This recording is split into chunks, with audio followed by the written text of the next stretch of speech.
General Michael Flynn has a warning for America. He says if we aren't careful, a 2% minority will control the other 98%. And here to tell us more about Flynn's warning is Dan Andros with faithwire.com. So Dan, what 2% is General Flynn talking about here?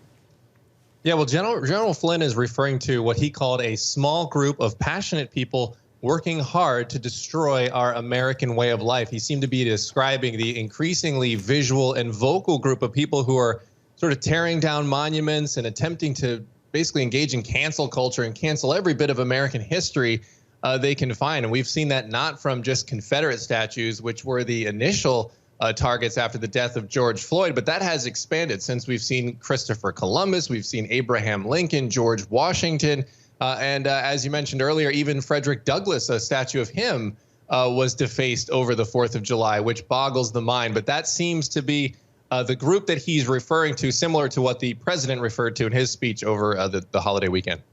What did Flynn say in his op-ed?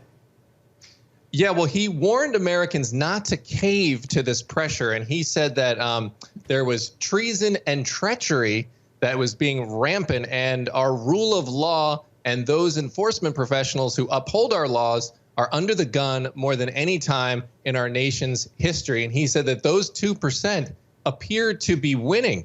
And he went on to say that these attacks were well orchestrated and that they are using racism as a sword to aggravate what he called our battlefield of dispositions, meaning just all the divisions we have, and we're disposed to argue with one another, and they're using race to inflame that. He also said there was an onslaught of socialism being pushed on America right now, and he feared that it's being accepted more than ever. He also wrote about the indifferent 98%. Can you tell us about them?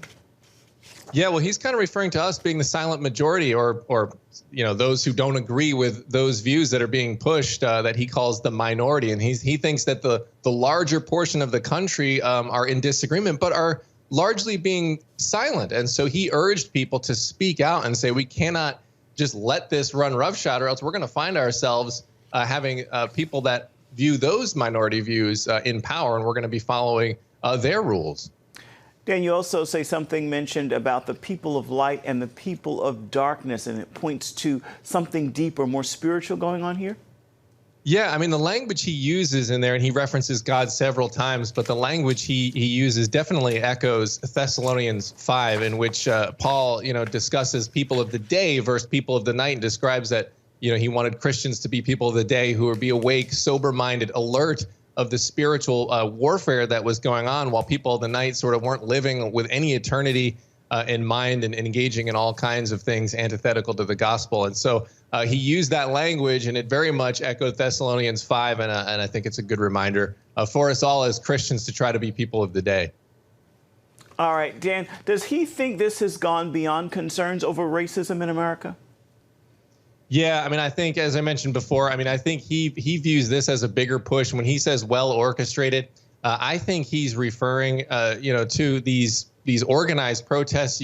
Because remember, these protests started as outrage versus George Floyd and the action that happened there, where America was pretty much united in the fact that that was a horrible atrocity that happened to George Floyd. But if you've noticed, there hasn't been much mention of George Floyd lately in any of these protests, and we're seeing all kinds of things like Frederick Douglass statues being defaced. So there's definitely a larger picture at play, and I think he was pointing to that when he mentioned the onslaught of socialism, because that's what happens in a lot of these protests. It starts as something good, but then you get all these movements and all these outside forces who want to try to latch onto that and use it for their gain, and I think that's what we're seeing here, and that's what Flynn was referring to.